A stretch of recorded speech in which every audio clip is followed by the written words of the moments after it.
with anticipation and a hint of superstition fostered by tales of Ireland's supernatural. Guiding the tour was Connor, a young local with an affable demeanor and an encyclopedic knowledge of Gaelic lore. As the minibus crested the hill, revealing the castle's battlements silhouetted against the sunset, Connor began recounting its storied history. "Welcome to Dunfane Castle," he intoned, his voice imbued with theatrical charm. It stood the test of time through battles and betrayals, a testament to the era when chiefs and clans ruled these lands. The tourists listened enthralled, imagining shadows of past nobility treading those ancient stones. Among them, Isabella and Jake, a couple celebrating their recent engagement, felt the castle's aura nesting deeply within their romantic reverie. The allure of Dunfane's mystical charm, whispered through generations, enhanced their anticipation. As night descended, they reached the castle, enveloped by heavy clouds obscuring the crescent moon. The group disembarked and gathered their belongings, their footsteps hushed by the gravel path leading to the entrance. Connor unlocked the tall, iron-bound doors with practiced ease, welcoming them into the somber embrace of the castle's great hall. The interior brimmed with relics. Faded banners hung beside a grand fireplace. Dust motes danced in the golden light cast by flickering lanterns. Whispers of antiquity permeated the air. It was as if the stones themselves echoed distant mysteries. Despite its seasoned grandeur, an uncertainty tinged the air, ticking faintly against the smoldering hearth. Connor directed them through a hurried exploration, painting pictures of courtly intrigue with his words. The charmed group was shown spiral staircases that wound up into drafty towers, echo-laden corridors, and portraits of long-past occupants, faces trapped in regal stares that sometimes felt uncannily alive. "Most importantly," Connor whispered conspiratorially, halting at a doorway leading to the depths below, "is the legend of the vault, hidden somewhere within these stone walls, a long-lost treasury of the chieftain, cursed and abandoned with his lineage." The night crept forward, wrapping the castle in its inky embrace. The group retired to their rooms eagerly, though piqued curiosity held Isabella awake. Wandering the torch-lit halls, she marveled at how the stones whispered stories of their own, age-old tales of ambition, betrayal, and loss as seen through conjured eyes. She found herself drawn toward a specific chamber, neglected and shadowed, featuring a portrait, different from the rest. The painted eyes followed with unnerving accuracy, a glint hinting at secrets long buried. Beneath this gaze, Isabella sensed an expansion of the narrative, one distinctly guided by the undercurrent of unsatisfied hunger. Dreaming of hidden troves and veiled histories, Isabella meandered back, but sleep remained elusive. A chill invaded her mind, the eerie feeling of being watched intermingled with the castle's intense isolation, a guardian of truths unseen. The night settled deeply across Dunfane Castle as dreams traversed both the living and those unquiet. Suddenly the silence was shattered, an unnatural howling that rose from the depths, reverberating through stone and marrow alike, rousing remaining souls to wakefulness. Connor's voice, strained and hurried, called through the walls. "Come down, all of you. Something's stirring below." Gathering in confusion and haste, the group assembled, tremors of fear leapfrogging across their consciousness. The shadows thickened as Connor led them toward the source of the chilling wail emanating from the castle's underbelly, a passageway hidden behind brushing cobwebs, laden with secrets waiting to emerge. A sense of foreboding hung heavy. As they descended ancient steps into the cold bowels of the castle, lamps flickered wildly in an unseen draft, sweeping through the corridors as spectral figures enfolded themselves from forgotten spaces. Crossing the bound threshold, they entered a sprawling chamber, its walls eerily suffused with a glow that revealed vaults and containers, long unopened. Collections of ancient wealth lay before them, tarnished and bound with chains steeped in ages past. Yet upon looking closer, they shuddered at the figures surrounding the room. Translucent shapes, the ghostly possessors of this forsaken place, stirred, eyes filled with insatiable greed fixed upon the treasure, every covetous nuance etched with a hunger that resonantly joined their unwavering stares. In self-twined terror reverberated through those gathered. Spectres' translucent forms hovered near the tarnished wealth their souls had long been bound to guard. Isabella felt a cold rush, a prickle of dread entwined with curiosity.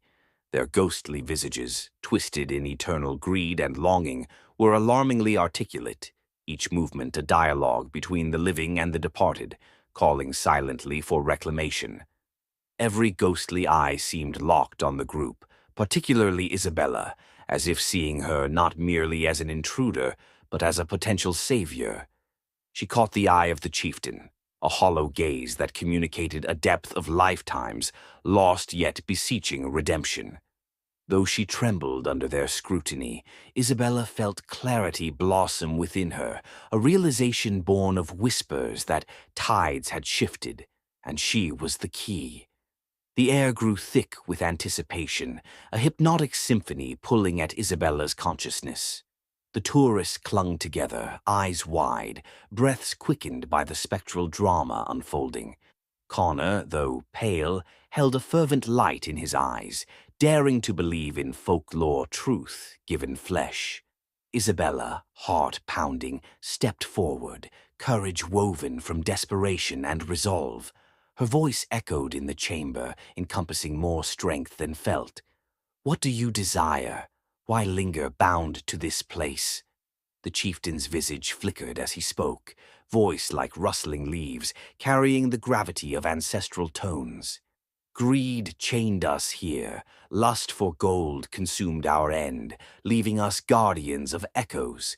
You, daring to ask and listen, might help us find release, a key to unshackle eternal watch."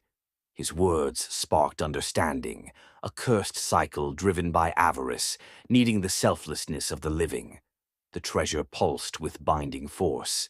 Isabella recalled tales of cursed wealth, binding coveters to doom, a lesson in folly. In that moment, Isabella's fear gave way to determination. She had to exchange avarice for redemption, aiding spirits in relinquishing wealth. "Is there a way to free you?" Isabella pressed, stepping closer, the group observing with bated breath. "Yes," the chieftain replied, spectral form stabilizing, hope cresting. "A pledge, manifest through goodwill and action, gifted to the living, restoring balance disrupted by greed must be honored. Let the vault's wealth serve people, breathing life into community." Isabella nodded, feeling a righteous ceremony within her thoughts, emboldening spirit. She turned to fellow tourists, voice imbued with vulnerability and mission strength. "We can help them move on. This treasure can aid the living, revitalize Eldridge, honor legacy, and write a new chapter." Whispers turned to nods as potential for newfound purpose was realized. Envisioning Eldridge rejuvenation, they accepted their extraordinary part in a tale. Initially skeptical, tourists saw doubts transform into resolve, transcending mere spectatorship. As they began cataloging and organizing treasure for town benefit, each gesture weighed in the spiritual realm. The chieftain's kin shimmered with each act, unraveling from greed. Energy that once anchored now sparked connections, erasing chains of desire. As moonlit hours passed, tangible became ephemeral. Morning's light softly broke through openings, casting onto dissipating forms, a cascade of unity freed beyond mortality. Liberated from earthly ties, ghosts nodded gratitude to Isabella and group, dispersing like mist with dawn's kiss, lifting a film from the world, revealing life's vibrancy, air alive with new energy. Radiance filled the chamber. Isabella understood she joined something larger, a guardian stepping into history, completing her story amid vibrant past lives, liberated by shared purpose. Unified joy swept through Dunfane Castle as spectral release became tangible, a promise honored and renewed. The cycle of avarice broke, gifting rebirth tales through stones set free. Outside, air crackled with rain and redemption. A chorus of newfound affinity rose through Eldridge, echoing truth across hills. Harmony abides. As they left the castle, Isabella felt peace, knowing Spirit's release brought prosperity and solidarity. Starlight graced with wisdom, an enduring testament to courage, understanding, trust. Gentle wind whispered tales to stones, celebrating legacies embraced by life-giving hands.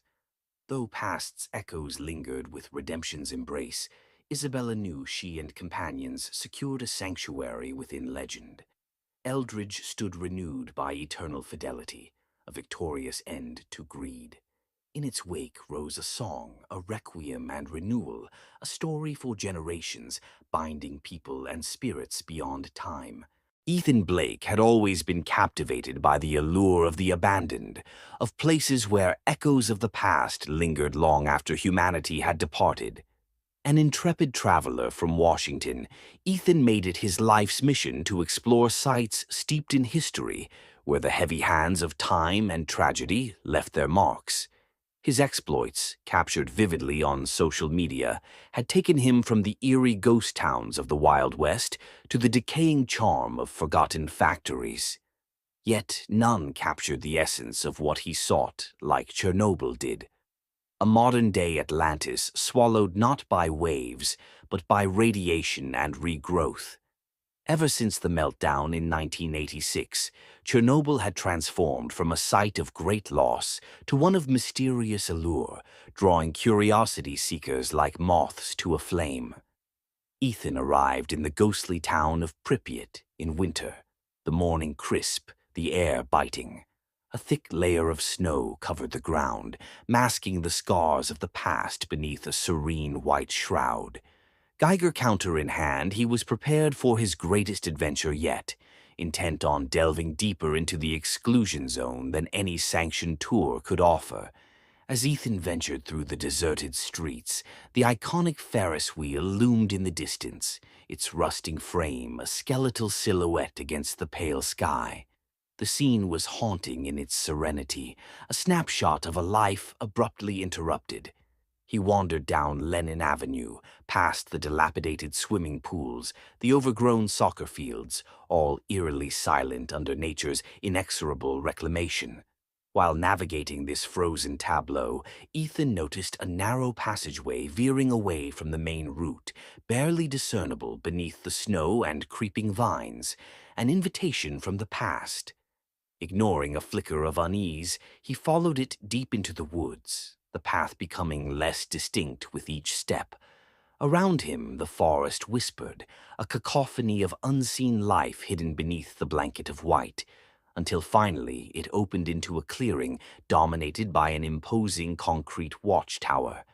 The tower stood defiant against the encroaching wilderness, and with it came a sign, Tolku dla personala, reserved for personnel only.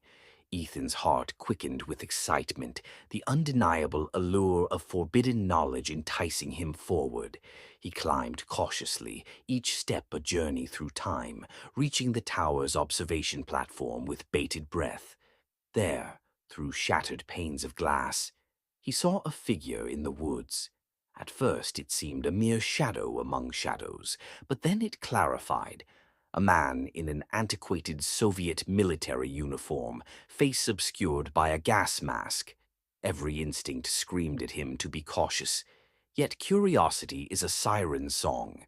He raised his camera, capturing what he hoped would be proof of an unexpected encounter. But when he lowered the lens, the figure was gone, leaving only questions in its wake. Descended into a growing unease, Ethan returned to the ground, discovering that the path back seemed different, infused with a sense of being implacably wrong, a dissonant melody in the deepening silence. Trees that once bent gently now formed a claustrophobic tunnel, guiding him inexorably towards something unseen. The air grew thick as he stumbled upon an entrance nearly smothered by the earth. A bunker. What drove him to enter, Ethan couldn't say. Perhaps the same force that had drawn him here, a pull stronger than logic or fear.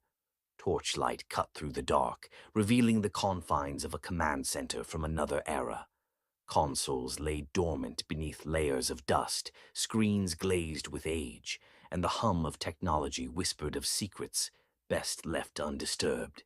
He moved deeper into the bowels of the bunker, the oppressive silence abruptly shattered by an unfamiliar roar, distinct and dissonant. It was not just sound, but cacophony, a fugue of voices and cries, each drowning the other like layers of distant conversations, and underneath it all, like a constant stream weaving through the chaos, was a single voice he knew all too well. His own voice trapped in a cycle of desperation and dread. "Help me," it begged, a tiny, keening wail. Panic surged, a predator stalking him in the dark as Ethan spun, the light skittering off walls, each more alien than the last. The entrance was gone, replaced by resolute concrete. Fear cloyed, sticky and suffocating. His mind reeled, searching for sense in the insanity. He was trapped in an echo of a past he didn't belong to, tangled within the sinews of a nightmare, brought to life by the very ground beneath him. But, driven by will or simply the erosion of clarity, he forced himself forward, deeper into the labyrinth, drawn by a terrible need to understand. There, at the heart of this mystery, a spacious chamber unfolded before him, everything bathed in an eerie, living luminescence that seemed to breathe in response to his presence. In the center stood a machine unlike anything he'd ever seen, its purpose inscrutable, its presence undeniable. Stacks of yellowed files lined the walls, folders brimming with secrets history had forgotten to share. Hesitantly, he reached for one, fingers brushing against dry, cracked paper. Ethan's name, bold as betrayal, stared back at him from the document's cover, a dossier diagramming his life in unsettling detail, events orchestrated long before his arrival. Before comprehension could take root, the ground beneath him trembled violently, as if the earth itself rejected his intrusion. The dossier scattered, pages falling like confetti in a disjointed celebration of deceit. He was thrown to the floor, his head buzzing with a montage of pastimes, the Ferris wheel turning, the radiant smile of children long since gone, the ominous presence of watchers, all watching, waiting, unyielding. Time folded, unfurling its mysteries, and Ethan found himself once more before the Ferris wheel, the masked figure watching still, not a mere specter of imagination, but the guardian of an elaborate enigma. The gas-masked watcher was no simple remnant of further disillusionment, but a meticulously fabricated entity, ensuring secrets remained entangled within Chernobyl's embrace. The realization was staggering. His journey had been manipulated, every experience a cog in the vast clockwork of something far beyond understanding. Ethan, however unwittingly, had become both observer and observed in a dance of shadows destined to repeat. Pripyat was alive with the sinews of forgotten whispers, a guardian of lost knowledge that harnessed visitors' specters into a grand illusion of deceit and memory. Yet, in the sudden stillness that followed, the Geiger counter's unwavering silence hung around him like a cloak, signaling an impossible reality, a cleansing not of body, but of soul. Liberation came not with escape, but through acceptance of the pact formed between person and place, past and presence. Now Ethan stood again in the world of light and reality, forever altered by the consciousness of a truth greater than he could encapsulate with words or framed images. Months passed before his Instagram showed signs of life, posts no longer mere glimpses of reality frozen in time, but reflections on the unseen currents of his odyssey beneath Chernobyl's haunted gaze. In his narratives, something eternally spoken between the lines, a soft whisper on the page invited others to listen to their own echoes within the silence. Those captive voices trapped in time's chasm, waiting to tell their story, waiting to be heard. After the funeral, the house sat still, wrapped in the melancholy of summer twilight.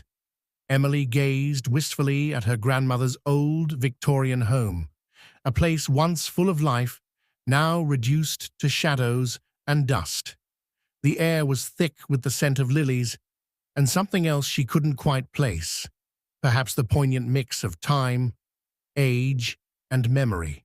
Her grandmother, Agnes Cartwright, had left everything to Emily. The house was hers now, a sprawling testament to years of vigilant care and a place consecrated in family lore. As she pushed open the creaking front door, it parted with a sigh that resonated through the grand parlor, leading to rows of rooms cradling echoes of laughter and the eerie shade of solitude. The lawyer had mentioned one specific area in the will, a room on the second floor, locked since Agnes's passing. It contained what her grandmother had referred to as the collection. In the folds of memory, Emily recalled whispered conversations about a passion that bordered on obsession. Intrigued and a bit apprehensive, she ascended the spiral staircase that stretched under an ornate chandelier hanging above, like a frozen glow of moonlight. Reaching the second floor, she moved along the narrow corridor, pausing before an old oak door whose varnish had long since peeled. The doorknob was cool against her skin as she twisted it gently, stepping into a room brightly lit by the last slivers of a dying sun. Emily found herself surrounded by hundreds of eyes that gleamed as the light touched them. An expansive assemblage of antique dolls lining the shelves, perched on chairs, leaned into corners. Each doll was meticulously dressed, their porcelain faces captured in various expressions: serene smiles, melancholic gazes, soft smirks frozen in time. A slight shiver crawled across Emily's skin. She'd never much liked dolls, always finding them unsettling with their eerily lifelike features. Yet these dolls, once her grandmother's treasures, seemed to pulse with an energy that thrummed gently under the surface of their ceramic veneer. Amidst them, a particularly elaborate doll caught her eye, a Victorian beauty garbed in intricate lace and silk, its black eyes seeming to follow Emily as she walked around the room. A sense of unease tugged at her consciousness, a primal instinct to leave their stilted company before evening's shadow devoured the fading sun. She resisted, driven by obligation and curiosity, deciding to explore the rest of the room before nightfall. As Emily made her way towards the large window, streaked with grime, she noticed something strange. A book lay open on a small mahogany table, ancient and delicate, its pages filled with spidery script in a language tangled and obscure. A sudden chill swept across her as a whisper echoed in the stillness, imperceptibly soft yet resounding within her mind. Startled, Emily looked around, her heart pounding against her ribcage. The room was still. Innocent dolls sat motionless, harmless.